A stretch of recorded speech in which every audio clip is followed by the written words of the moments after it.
السلام علیکم ورحمۃ اللہ وبرکاتہ۔ وعلیکم السلام ورحمۃ اللہ وبرکاتہ استاد۔ مرحبا بعودتکم ایها الطلاب الكرام الى درس الحدیث من جدید، فحیاکم اللہ تعالی وجزاکم اللہ احسن الجزاء فی العاجل والآجل،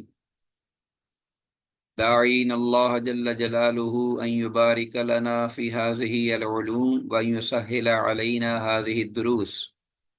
رب زدنی علما، رب اشرح لی صدری ویسر لی امری واحلل عقدۃ من لسانی یفقہوا قولی۔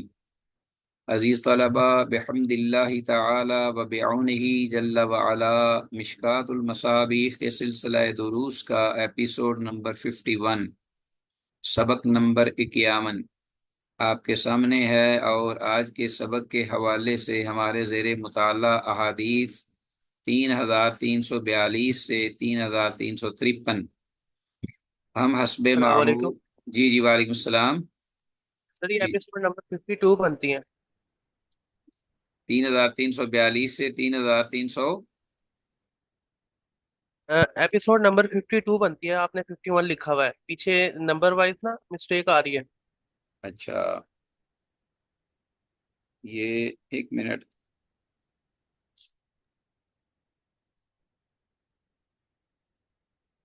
یہ سبق نمبر 51 ہے ہمارے پاس آج۔ احادیث کا نمبر تو ٹھیک ہے نا؟ چیز ٹھیک ہے، لیکن ایپیسوڈ نمبر یہاں پہ غلط ہے۔ اچھا، چلیں بعد میں دیکھتے ہیں اب اس کو کیا مسئلہ ہے۔ یہ ایپیسوڈ آج ہمارے پاس وینسڈے 23، اور غلطی سے وہ شاید ہو گیا ہو، یہ 51 ہی ہے میرے پاس یہاں، میں نے حدیث پہ یہ استاد رجسٹر۔ 51 ہی بنے گا، کیونکہ ہماری ایک کلاس رہ گئی تھی اور اس کی میک اپ نہیں ہوئی تھی، تو اس لیے حدیث کا 51 لیکچر ہی چل رہا ہے۔ ہاں ٹھیک ہے، چلو بس یہ ہے کہ اہم چیز تو یہ ہے کہ حدیث کوئی مس نہ ہو، حدیث نمبر وائز جو ہے وہ 3342 سے 3353 انشاءاللہ ہم اردو ترجمہ کے ساتھ ان احادیث کو پڑھیں گے، اور قابل وضاحت الفاظ و عبارات کی قدر وضاحت بھی کریں گے، اور ضرورت کے مطابق حدیث کی اسنادی حیثیت کی نشاندہی بھی ہوگی۔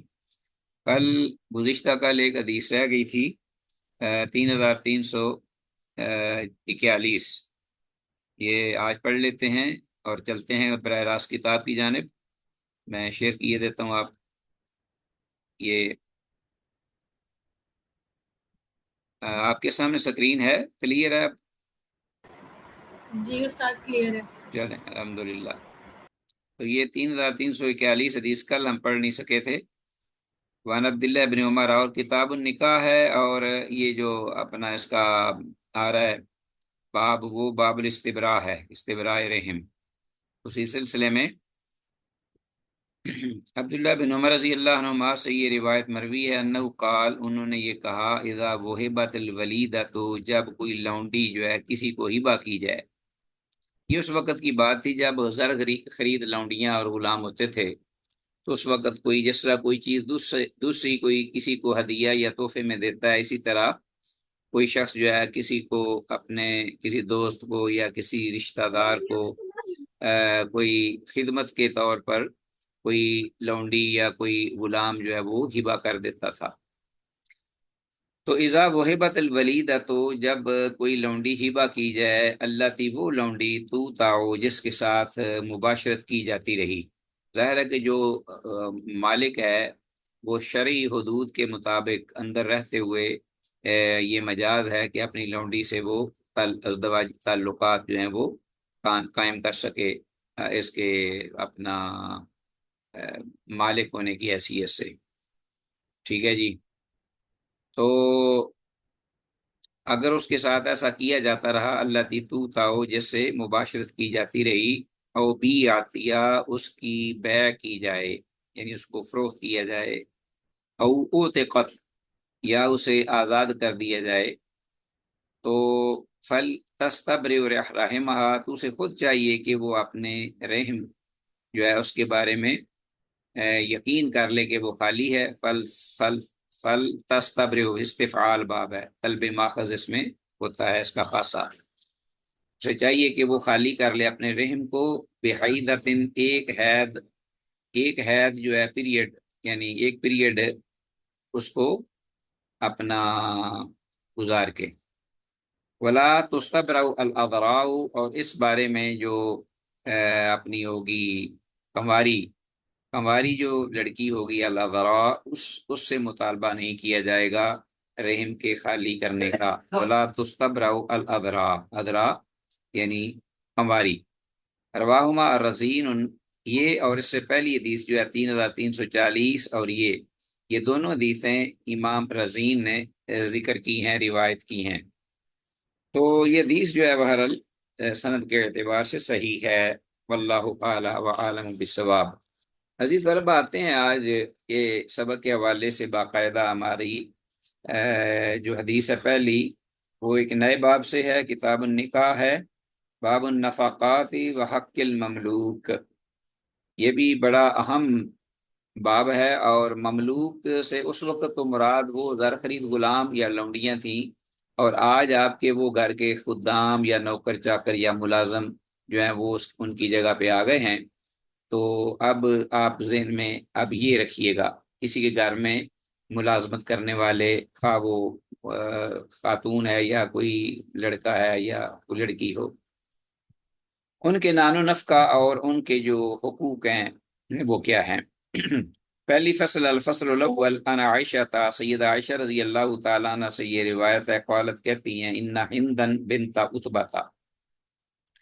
کہ ہند بنت عتبہ، ہند جو عتبہ کی بیٹی، قالت انہوں نے یہ کہا، یا رسول اللہ، اللہ کے رسول صلی اللہ علیہ وسلم، ان ابا سفیان، کہ یقیناً ابو سفیان جو ہیں، رجل شحیح، وہ ایک کیا ہیں، کنجوس ایک آدمی ہے، یعنی بخیل آدمی ہے، رجل شحیح. ولیس یعطینی ما یکفینی وولدی، اور وہ نہیں مجھے دیتا خرچ اخراجات جو میرے لیے کافی ہو، وولدی، اور میرے بچوں کے لیے کافی ہو. بہت ہی یہ اس دین کے جو اپنا سمجھ لیجئے کہ معاشرتی زندگی یا ازدواجی زندگی کے لیے ایک کلیدی کردار ادا کرنے والی یہ اپنا حدیث ہے. اس کو یاد کیجئے، اس کو حفظ کر لیجئے کہ جو وہ میرے لیے نہیں وہ دے پاتا مجھے، یا دے پاتا تو نہیں، دے سکتا ہے لیکن کنجوسی کی وجہ سے وہ دیتا نہیں. جو میرے لیے کافی ہو خرچ اخراجات میں، ووالدی، اور میری اولاد یا بچوں کو، الا ما اخذت منہ، سوائے اس کے جو میں لے لوں اس کے مال سے، ولا یعلم، اور اس کے بارے میں وہ جانتا نہ ہو، یعنی وہ اس کی لا علمی میں وہ لے لوں اپنی ضرورت کے مطابق. فقال، تو آپ نے فرمایا، خذی ما یکفی، کے تو تم لے لیا کرو جو تمہارے لیے کافی ہو، جو کفایت کرے تیری ضرورتوں کو، جو کوئی بنیادی ضرورتیں ہیں، والدے کے اور تیرے بچوں کی ضروریات کے لیے جو کافی ہو. بالمعروف، معروف طریقے سے. یہ بالمعروف جو ہے اس کو ذہن میں رکھنا ہے، معروف کو نہیں ہٹانا، یعنی ضرورت کی حد تک معروف، اپنے معیار اور اپنا سٹینڈرڈ جو زندگی کا ہے، جس پہ وہ اپنی زندگی گزارتا ہے خامد، جس انداز سے، بالکل بچوں کو، بیوی کو بھی حق ہے کہ وہ اسی طرح ہی وہ رہن سہن اس کا ہو. تو معروف یہ طریقہ ہے، اور ہر آدمی کا لیول اپنا ہے معروف طریقہ جو کا. متفق علیہ. حدیث بالکل صحیح ہے، اور پہلی حدیث ہے ہماری اس الفصل الاول. رجل شحیح کا مطلب بخیل آدمی ہے. اور آگے چلتے ہیں، دوسری حدیث نیکسٹ. وان جابر بن سامورہ تھا، سیدنا جابر بن سامورہ رضی اللہ عنہ سے یہ روایت ہے، قال، وہ کہتے ہیں، قال رسول اللہ، کہ رسول اللہ صلی اللہ علیہ وسلم نے ارشاد فرمایا، اذا آت اللہ ادا احدکم خیرا، جب عطا کرے تم میں سے کسی ایک کو اللہ پاک خیر و برکت بلائی، اس سے مراد رزق حلال ہے، پاکیزہ رزق سر فہرست. تو فلیبدأ بنفسہ واہل بیتہ، تو اسے چاہیے کہ وہ ابتدا کرے اپنی ذات اور اپنے گھر والوں کے ساتھ. اس کی ابتدا، یعنی سب سے پہلے خرچ کرے تو اس کی ذات ہے اور اس کے اہل خانہ ہیں، اس کے بعد جو ضروریات جب پوری ہو جائیں تو اضافی وہ کسی دوسرے کو اس میں شریک کر لے۔ تو یہ نہ ہو کہ گھر والوں کو بیچاروں کو بھوکا تڑپا رہا ہے اور احساس محرومیت ہے، وہ بیچارے محروم ہیں، ادھر ادھر سے دیکھ رہے ہیں، ضروریات پوری نہیں ہوتی اور باہر وہ سخی بنا ہوا ہے، یہ اس کی پوچھ گچھ ہوگی،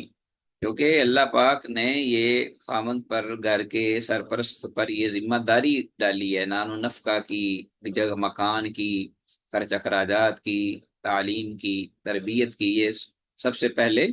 خامند ہے۔ تو فَلْيَبْدَأْ بِهِ بِنَفْسِهِ وَأَهْلِ بَيْتِهِ إِذَا أَعْطَى اللَّهُ أَحَدَكُمْ خَيْرًا۔ پوری حدیث کو یہ انڈر لائن کیجئے کہ مفہوم یہی بنتا ہے کہ اول خیش بعد درویش۔ 3344 حدیث وان ابی ہریرہ، ابو ہریرہ رضی اللہ عنہ سے روایت ہے، وہ کہتے ہیں قال رسول اللہ، کہ اللہ کے رسول صلی اللہ علیہ وسلم نے ارشاد فرمایا،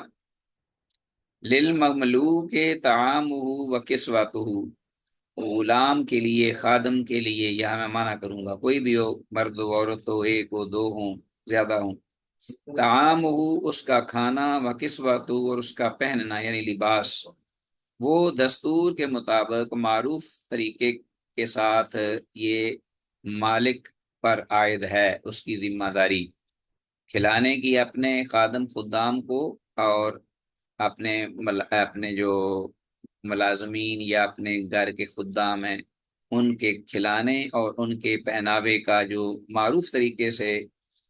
جو اپنا مالک ہے گھر کا سربراہ وہ ذمہ دار ہے۔ ولا یکلف من العمل الا ما یطیق، اور اسی طرح وہ جو خادم ہے یا ملازم وہ نہیں تکلیف دیا جائے گا کام کے سلسلے میں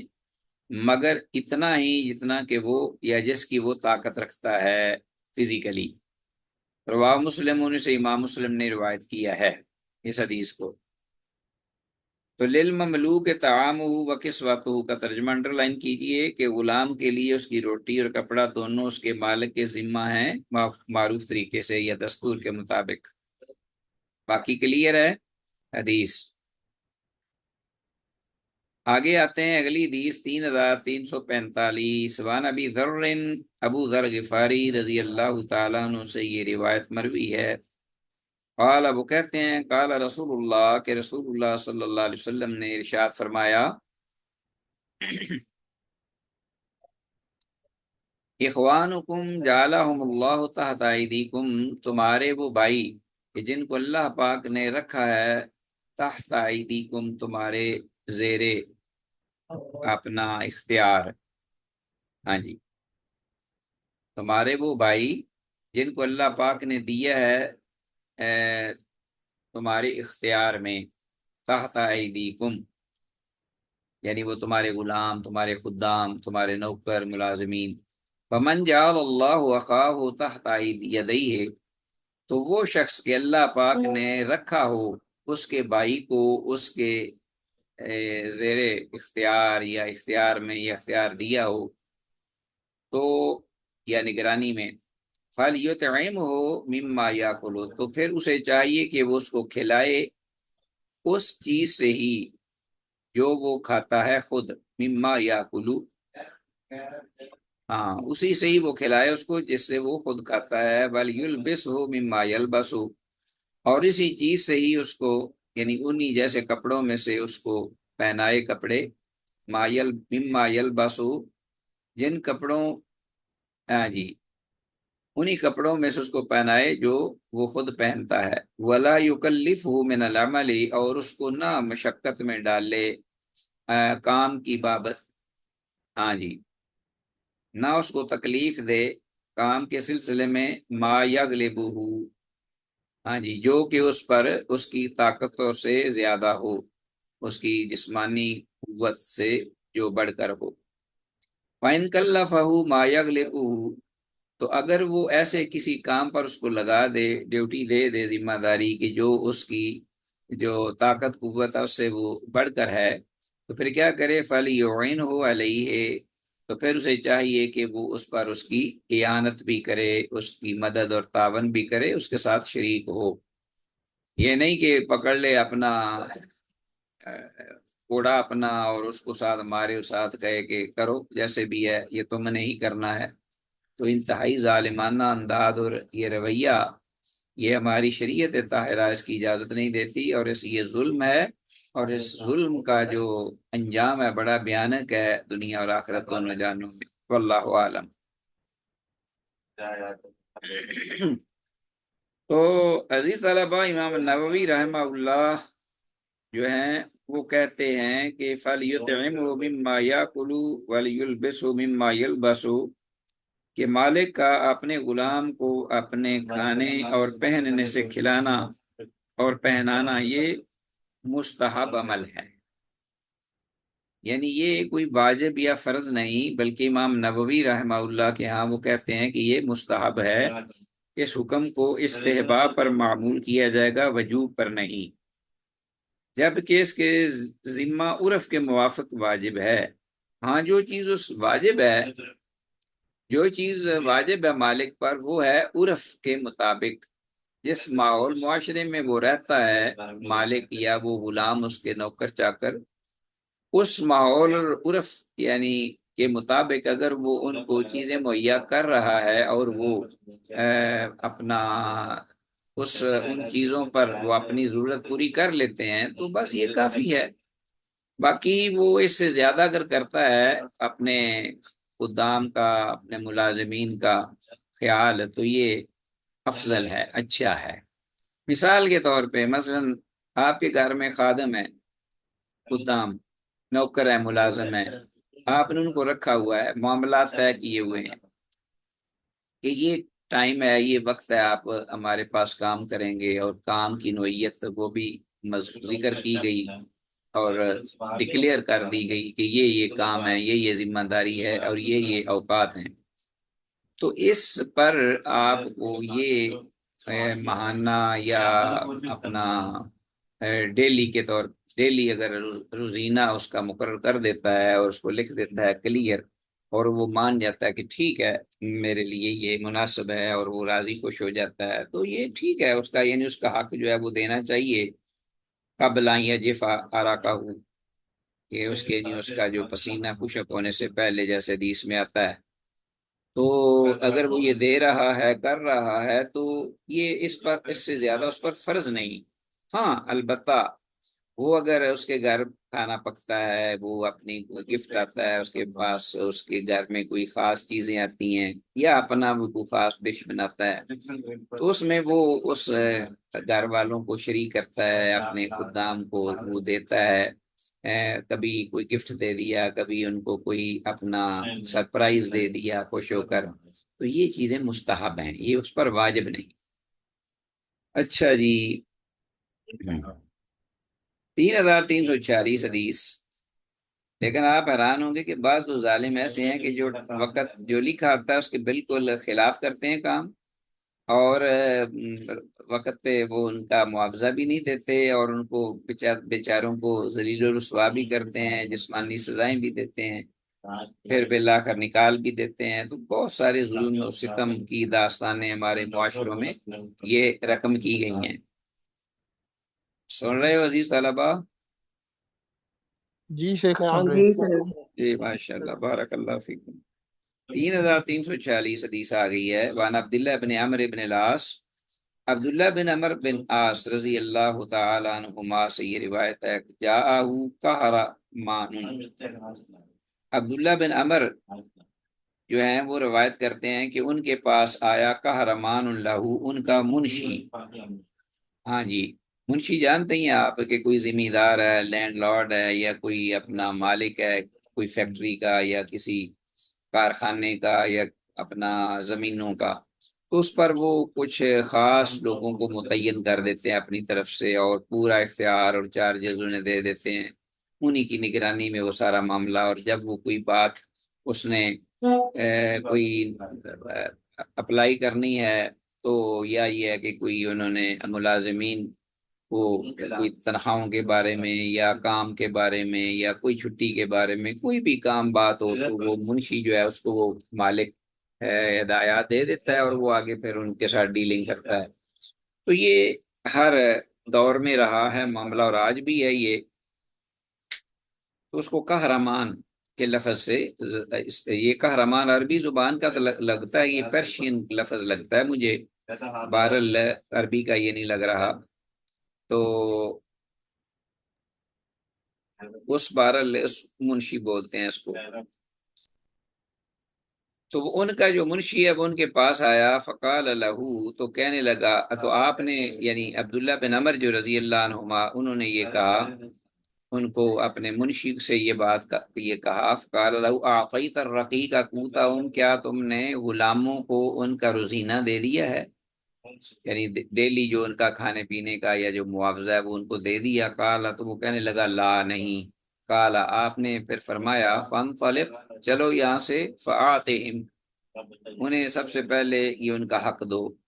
فإن رسول اللہ قال، بے شک اللہ کے رسول صلی اللہ علیہ وسلم نے یہ فرمایا، کفا بالرجل اثما، آدمی کے گناہ گار ہونے کے لیے یہ بات کافی ہے، ان یحبسا، کہ وہ روک لے، ام من یملک قوتہ، ہاں جی، اپنے نوکر یا خادم یا اپنے زیر نگرانی جو اس کا کوئی اپنا مملوک ہے، کارندہ، اس سے اس کا قوت یعنی روزینہ جو ہے وہ اس سے اس کا روک لے، بند کر لے۔ تو یہ آدمی کے گناہ گار ہونے کے لیے یہی کافی ہے۔ وفی روایت، اور ایک روایت میں یہ الفاظ ہیں، کفا بالمرء، کہ آپ نے فرمایا آدمی کے لیے کافی ہے، من گناہ کے اعتبار سے، اچھا جی، ان یضیع ما یقوتو، کہ وہ ضائع کر دے روزینہ اس کا، جس جو کہ وہ اس کے ذمے ہے، جو اس کے ذمے ہے وہ اپنے خامند کا روزینہ جو ہے وہ ضائع کر دے، اس کی روزی جو ہے اس کو ضائع کر دے، یعنی اس کو وہاں تک پہنچنے نہ دے اور اس کو اپنا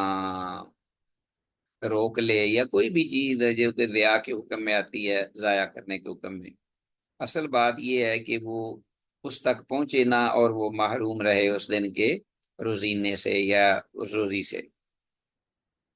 تو یہ گناہ ہے بہت بڑا۔ حدیث ہے، امام مسلم نے روایت کی ہے۔ تو ایک تو حدیث لفظ جو حدیث میں آئے ہیں قہرمان، اس کو انڈر لائن کیجئے، اور کارندہ یا منشی وغیرہ جو رکھا ہوا ہوتا ہے اوپر۔ اچھا،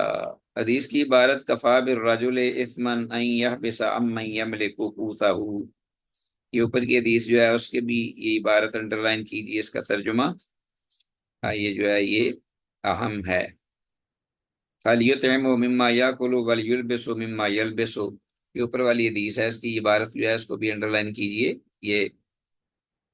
ہاں جی، فَلْيُطْعِمْهُ مِمَّا يَأْكُلُ وَلْيُلْبِسْهُ مِمَّا يَلْبَسُ، یہ الفاظ بڑے اہم ہیں۔ اچھا جی، 3347 حدیث ہے۔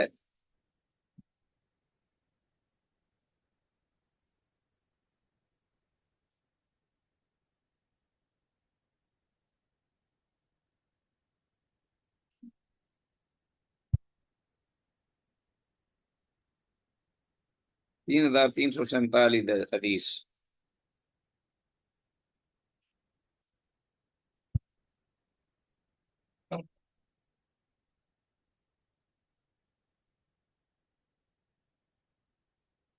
ابو ہریرہ سے روایت ہے، عن ابی ہریرہ تھا، سیدنا ابو ہریرہ رضی اللہ عنہ سے روایت ہے، کہتے ہیں قال رسول اللہ، کہ رسول اللہ صلی اللہ علیہ وسلم نے ارشاد فرمایا، اذا صنع لأحدکم خادمہ طعامہ، جب بنا لے، تیار کر لے تم میں سے کسی ایک کے لیے، خادم ہو اس کا خادم، طعامہ ہو اس کا کھانا، مالک کا کھانا جب خادم تیار کر کے لے آئے، ثم جاء بہ، پھر وہ اس کو لے کے آئے اس کے پاس، وقد ولی حرہ ودخانہ، تو تحقیق اس کھانے کو تیار کرنے میں اس نے پایا کیا، اس کی گرمی، آگ کی گرمی، ودخانہ، اور اس کا دھواں کھانا پکاتے ہوئے، تو اسے پھر چاہیے کہ فَلْيُقْعِدْ مَعَهُ، تو اس کو اس کے اپنے ساتھ اس کو بٹھا لے، فَلْيَأْكُلْ، تو وہ پھر کھائے، یعنی اس کو اپنے ساتھ بٹھا کر اس کھانے کو کھا لے۔ فَإِنْ كَانَ الطَّعَامُ مَشْفُوحًا قَلِيلًا، تو اگر کھانا جو ہے وہ گھر کے افراد یا کھانے والے جو ہیں یا مہمان وغیرہ جو آئے ہیں جن کے لیے وہ کھانا تیار کیا گیا ہے، ان کی تعداد کے مطابق وہ کم بنتا ہے یا تھوڑا ہو جاتا ہے، فَإِنْ كَانَ الطَّعَامُ مَشْفُوحًا قَلِيلًا، کچھ کم پڑ جاتا ہے، تو فَلْيَضَعْ فِي يَدِهِ مِنْهُ أُكْلَةً أَوْ أُكْلَتَيْنِ، تو پھر کیا کرے کہ فَلْيَضَعْ فِي يَدِهِ، جو وہ رکھ دے اس کے اس خادم یعنی باورچی یا جو اپنا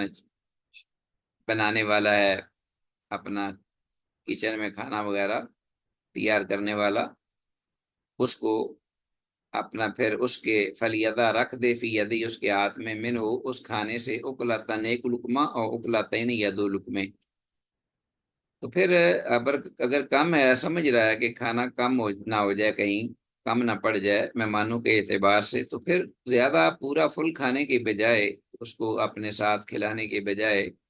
ایک لقمہ یا دو لقمے ضرور، یعنی اس کو شریک کرے، مسئلہ یہ ہے تاکہ اس کے شراکت سے کھانے میں برکت ہو اور اللہ پاک بھی راضی ہو جائے، اور خود وہ بھی جو جس نے مشقت کے ساتھ اس کو تیار کیا ہے وہ بھی اس میں شریک ہو جائے۔ رواہ مسلم، اسے امام مسلم نے روایت کیا ہے۔ تو وقد والی ہررا ہوا دکانہ کے الفاظ ان کو انڈر لائن کیجئے، ہاں جی، کہ وہ خادم جو ہے اس نے آگ کی حرارت اور دھواں برداشت کیا اس کو پکاتے ہوئے، تو معلوم ہوتا ہے کہ خدمت گار جو ہے وہ کھانا پکانے اور کھلانے والے کو کچھ تھوڑا سا کھانا دے دینا ضروری، یعنی یہ ایسے اب گھر والا جو ہے یا گھر والی وہ اس کو سمجھ لے کہ یہ ایک اعتبار سے ہم پہ یہ ایک ذمہ داری سی ہے، اگرچہ وہ واجب نہیں ہے اس طرح، لیکن وہ اگر اس کو عادت بنا لے اور ہمیشہ ذہن میں خیال میں یہ بات رکھے تو یہ کوئی مشکل بھی نہیں۔ جہاں گھر کے سارے افراد جو ہیں وہ ماشاءاللہ کھانا کھاتے ہیں، تو اگر ایک اور فرد جو ہے وہ گھر کا کی ایک اعتبار سے فرد ہے اور اس نے کھانا بھی پکایا ہے، تیار بھی کیا ہے، تو اس کو اگر اس میں شریک کر لیتے ہیں تو یہ ایک معمول میں اگر وہ لے آئیں اس کو، تو اللہ پاک ان کے لیے خیر و برکت کے دروازے کھول دے۔ اللہ اکبر کبیرہ والحمد للہ کثیرہ سبحان اللہ بکرۃ واسیلہ۔ اگرچہ اس کا کھانا مقرر نہ بھی کیا ہوا ہو شروع میں، مگر ساتھ بٹھا کر کھانا اس کو بھی واجب نہیں، مگر بہتر ہے کہ وہ اگر پاس بھی بٹھا لیتا ہے تو اور زیادہ اللہ پاک کو یہ بات جو ہے پسند ہے، تاکہ غرور کا سر نیچا بعض دفعہ انسان جو ہے اس کے یا مالک کے دل دماغ میں جو ہے وہ تکبر یا فخر جو ہے وہ سما جاتا ہے، اس کو توڑنے کے لیے یہ بہت ضروری ہے، اس قسم کی ساتھ ساتھ ڈیلنگ ہوتی رہے۔ وعن عبداللہ بن عمر رضی اللہ عنہما، عبداللہ بن عمر رضی اللہ عنہما سے یہ روایت مروی ہے، ان رسول اللہ صلی اللہ علیہ وسلم قال، کہ اللہ کے رسول صلی اللہ علیہ وسلم نے ارشاد فرمایا، ان العبد اذا نصح لسیدہ، کہ غلام جب وہ خیر خواہی کرے اپنے آقا کی، وَأَحْسَنَ عبادت اللہ، اور اچھے انداز سے اللہ پاک کی عبادت بھی، جو معبود برحق اللہ جل جلالہ اس کی وہ عبادت بھی اچھے انداز سے ادا کرے، فَلَهُ أَجْرُهُ مَرَّتَيْنِ، تو اس شخص کے لیے یعنی اس خادم جو نوکر ہے اس کے لیے دو اجر ہیں، سبحان اللہ۔ تو گویا کہ اگرچہ وہ ہے تو اللہ کی زمین پر خادم یا نوکر کی سی زندگی بسر کر رہا، لیکن دیکھیے اس کا مقام کیا ہے کہ اللہ پاک کی طرف سے بھی اس کو اجر اور ثواب مل رہا ہے، اور ساتھ ہی جو جس کا وہ مملوک ہے، نوکر ہے، خادم ہے، اس کی بھی اگر وہ کما حقو خدمت کر رہا ہے اور اس کی امانت داری سے ذمہ داری ادا کر رہا ہے، تو یہ دور اجر کا مستحق ہے، کیونکہ ایک مخلوق میں سے اس کا حق ہے اور ایک حقیقی خالق معبود برحق ہے، دونوں کچھ وہ ساتھ ساتھ ان کی حقوق کی ادائیگی میں کمی نہیں کرتا۔ 3348 حدیث ہے۔ فَلَهُ أَجْرُهُ مَرَّتَيْنِ سے مراد یہی ہے، ایک ثواب مجازی مالک کی اطاعت کا، اور دوسرا ثواب حقیقی مالک کی اطاعت کا، سبحان اللہ، جو اللہ جل شانہ ہے۔ 3349۔ وعن ابی ہریرہ، ابو ہریرہ رضی اللہ عنہ سے روایت ہے، وہ کہتے ہیں قال رسول اللہ، کہ رسول اللہ صلی اللہ علیہ وسلم نے فرمایا، نعما، کیا ہی اچھا ہے، عمدہ ہے، للمملوک، اس خادم یا نوکر کے لیے یا غلام کے لیے، ان یتوفاہ اللہ بحسن عبادتہ، کہ ایک تو وہ ان یتوفاہ اللہ، کہ اللہ اس کو فوت کر لے، اٹھا لیتا ہے اللہ پاک اس کو، ہاں جی، بحسن عبادت رب ہی، اس حال میں کہ وہ اپنے پروردگار کی عبادت احسن انداز سے ادا کر رہا ہوتا ہے۔ جیسا حدیث میں آتا ہے نا کہ احسان کے عمل احسان ہو، انتابد اللہ کا انک تراہ فإن لم تکن تراہ فإنہ یراک، کہ وہ یعنی عبادت کے اندر حسن پیدا کرتے ہوئے وہ اللہ کی عبادت سر انجام دیتا ہے، ادا کرتا ہے، تو اللہ پاک اس کو اٹھا لیتا ہے۔ وطاعت سید ہی، اور اسی طرح وہ اپنے آقا کی، مالک کی بھی اطاعت اچھے انداز سے کرتا ہے، تو اس حال میں اللہ پاک اگر اس کو اٹھا لے تو نعم ما لہو، کیا ہی عمدہ اور خیر و برکت کا یہ وقت ہے جو کہ جس میں اللہ نے اس کو اٹھایا، اللہ نے اس کو اپنے پاس بلایا۔ حدیث میں الفاظ نعم ما لہو کا مطلب ہے کیا ہی خوب ہے اس کے لیے، نعم ما لہو اصل میں تھا نعم ما لہو، حروف مدہ والزام بالضم، تو یہ آپ پڑھیں گے انشاءاللہ، نعم ما لہو، کیا ہی خوب ہے یہ عمل اس کے لیے۔ آگے ہے ہمارے پاس حدیث 3350، ون جریر، جریر رضی اللہ عنہ سے روایت ہے، وہ کہتے ہیں قال رسول اللہ، کہ رسول اللہ صلی اللہ علیہ وسلم نے ارشاد فرمایا، اذا ابق العبد لم تقبل له صلاۃ، جب آدمی بھاگ جائے، یعنی غلام، نوکر، خادم جب بھاگ جائے اپنے مالک سے، تو اس کی نماز ہی قبول نہیں کی جائے گی۔ فی روایت نن ہو، اور ایک روایت جو کہ جریر رضی اللہ عنہ سے ہی روایت ہے، مروی ہے، قال، آپ نے فرمایا، ایما عبدن، کہ جون سا بھی غلام آبا کا بھاگ گیا، فقط بریت منہ الذمہ، تو اس سے ذمہ جو ہے وہ بری ہو جائے گا، یعنی اللہ پاک کا اور غلام کا اس کے ساتھ کوئی تعلق نہیں ہے، کہ اعتبار سے رہا۔ وفی روایت نن ہو، اور ایک اور روایت میں انہی سے ہی، یعنی جریر سے ہی، ہاں جی، رضی اللہ عنہ سے یہ مروی روایت ہے، جس میں آپ نے یہ فرمایا، الفاظ ہیں، ایما عبدن، جون سا بھی غلام آبا کا بھاگ گیا یا بھاگ جائے، من موالی ہے، اپنے مالکوں سے، اپنے آقاؤں سے، فقط کافرہ، تو گویا کہ اس نے کفران نعمت کا ارتکاب کیا، حتی یرجع الیہم، یہاں تک کہ وہ واپس ان کی جانب پلٹ آئے اپنی ذمہ داری کا ثبوت دیتے ہوئے۔ تو حدیث میں الفاظ، اذا ابق العبد لم تقبل له صلاۃ، جب غلام فرار ہو جاتا تو اس کی نماز قبول نہیں کی جاتی۔ تو حدیث میں کفر سے مراد آقا کے احسانات کی ناشکری مراد ہے، کفر حقیقی نہیں ہے، ہاں جی، کفر مادون الکفر ہے، جس کا معنی آتا ہے نہ شکری نہ قدری۔ ہاں جی، آگے ہے 3351، ابو ہریرہ رضی اللہ عنہ سے یہ روایت ہے، کہتے ہیں، سمعت ابو القاسم، میں نے سنا ابو القاسم صلی اللہ علیہ وسلم کو یقول، فرماتے ہوئے، من قذف مملوکہ، کہ جس شخص نے بھی اپنے خادم، خواہ وہ مرد ہے، عورت ہے، لونڈی، غلام، اس پر تہمت لگائی، وہو بری مما قالا، اس حال میں کہ وہ جو غلام ہے، لونڈی ہے یا مرد ہے، وہ اس تہمت سے بری ہو، یعنی اس کے ساتھ کوئی تعلق نہ ہو، تو جلد یوم القیامت، تو اس کا مالک جو ہے تہمت لگانے والا، اس کو کوڑے لگائے جائیں گے قیامت کے دن، الا ان یکون کما قالا، ہاں اگر اسی طرح ہی ہے جیسا کہ مالک نے کہا ہے، تو پھر وہ بچ جائے گا کوڑے لگانے سے، وگرنہ اس کو قیامت کے دن جو ہے، دنیا میں تو نہیں لیکن آخرت میں اس پر حد جاری کی جائے گی۔ متفق علیہ، حدیث جو ہے انتہا درجے کی، اپنی پیک پہ یہ اتھینٹک حدیث ہے، متفق علیہ۔ حدیث میں عبارت من قذف مملوکہ، جو کوئی آقا اپنے غلام پر زنا وغیرہ کی تہمت لگا دے، یا کوئی اور تہمت کسی برائی کی۔ عام حکم یہ ہے کہ حد قذف 80 کوڑے ہیں۔ شریعت طاہرہ میں جو قذف کی حد ہے تہمت کی وہ 80 کوڑے ہیں۔ اگر کوئی تہمت لگائے اور 4 گواہ نہ لا سکے تو تب اس تہمت لگانے والے کو خواہ وہ جھوٹا ہے یا سچا ہے، اگر گواہ نہیں لا سکا تو 80 کوڑے لگائے جائیں گے۔ حدیث کے مطابق آقا کو اس دنیا میں نہیں بلکہ آخرت میں کوڑے لگائے جائیں گے، یا وہ آخرت میں کوڑے کھائے گا۔ وہ تو حکم عام جو ہے نا دنیا میں حد کا، وہ تو ہے آزاد کے لیے، کہ اگر وہ کوئی شخص اپنے کسی آدمی مسلمان آزاد شخص پر وہ تہمت لگائے، لیکن اگر کوئی مالک اپنے غلام پر، جو زر خرید غلام یا لونڈی ہے، اس پر کوئی تہمت لگا دیتا ہے تو اس کے بارے میں دنیا میں تو حد نہیں بلکہ آخرت میں وہ کوڑے کھائے گا، کیونکہ دنیا کی سزا بہت ہلکی ہے اور حد جاری ہونے پر گناہ کا بوجھ اتر جاتا ہے،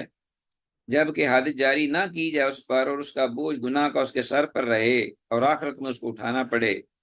تو یہ تو اور بھی بڑی خطرناک بات ہے۔ الا یہ کہ آدمی مرنے سے پہلے سچی سچی توبہ کر لے، یا اس نوکر یا غلام سے جس پر اس نے تہمت لگائی اس معاملے کو صاف اور کلیئر کر لے، اللہ سے گریہ زاری کر لے، سچی توبہ کر لے، شاید اللہ معاف کر دے اور استغفار کرتا رہے۔ 3352 حدیث آگے وعن ابن عمر، اللہ اکبر، عبداللہ بن عمر رضی اللہ عنہما سے یہ روایت ہے، وہ کہتے ہیں سمیعت رسول اللہ، میں نے رسول اللہ صلی اللہ علیہ وسلم کو یہ فرماتے سنا، من ضرب غلاما لہ حدا، کہ جس شخص نے اپنے غلام پر ضرب غلاما لہ، جو اپنے غلام پر جس نے لگائی حدا حد، لم یاتہ، ایسے گناہ پر جو اس نے کیا نہیں،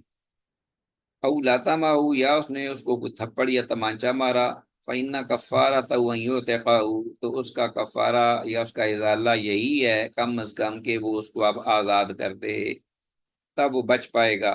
تو آزادی کی نعمت جو ہوگی وہ اس کا گناہ کا ازالہ کر سکتی ہے۔ حدیث میں لاتما ہو کا معنی اس نے اسے تھپڑ مارا، انڈر لائن کیجیے، اور حدیث ھذا کے مطابق جس شخص نے اپنے غلام کو اس کے ناکردہ جرم پر حد قائم کی یا اسے تمانچہ مارا، اس کا کفارہ یہی ہے کہ وہ اب توبہ کرے، استغفار کرے اور اسے آزاد کر دے۔ اس کی دلیل ایک یہ بھی حدیث ہے جو آگے آ رہی ہے، اور یہ شاید پوری نہ ہو پائے، انشاءاللہ ہم اس کو پڑھیں گے۔ ابو مسعود انصاری رضی اللہ تعالیٰ عنہ، میرا خیال ہے رہنے دیں، کل انشاءاللہ پڑھیں گے ہم، کیونکہ ہمارے پاس صرف 1 منٹ ہے بس، تو حدیث کا حق ادا نہیں ہوگا۔ تو بہرحال یہ حدیث اوپر والا جو مسئلہ ہے اسی کی ہی وضاحت ہے، ایک کہ جو شخص جو ہے وہ تہمت لگا دے کسی پر اور پھر وہ اس پر حد بھی بیچارے پر لگ جائے، اس کا ہو غلام، خادم، نوکر۔ آج یہ شامل ہے گھروں میں جو کام کرنے والے لوگ ہیں، کہ کبھی چوری کا الزام لگا دیا جاتا ہے تو بیچارے ہوتے نہیں چور، چوری کوئی اور کر جاتا ہے، اور فنس جو ہے وہ عموماً جو ہے وہ گھر والا جاتا ہے جو کہ خادم ہے یا آنے والی خادمہ یا نوکرانی، تو اس پر وہ بیچاری پہ ظلم بھی سہتی ہے اس ڈر سے کہ کہیں مجھے نکال نہ دے، تو وہ چپ چاپ ہوا ہے وہ ظلم بھی سہ لیتا ہے یا سہ لیتی ہے۔ تو ایسی صورت میں یہاں تک کہ معاملہ حد تک پہنچ جائے تو پھر اس کا یہی ہے کہ وہ اس کو آزاد کر دے۔ اس وقت آزادی تھی، اس وقت یہ ہے کہ وہ اس کو کوئی تاوان وغیرہ دے، اس کو راضی کرے، اسے معافی مانگے، استغفار کرے۔ ہاں جی،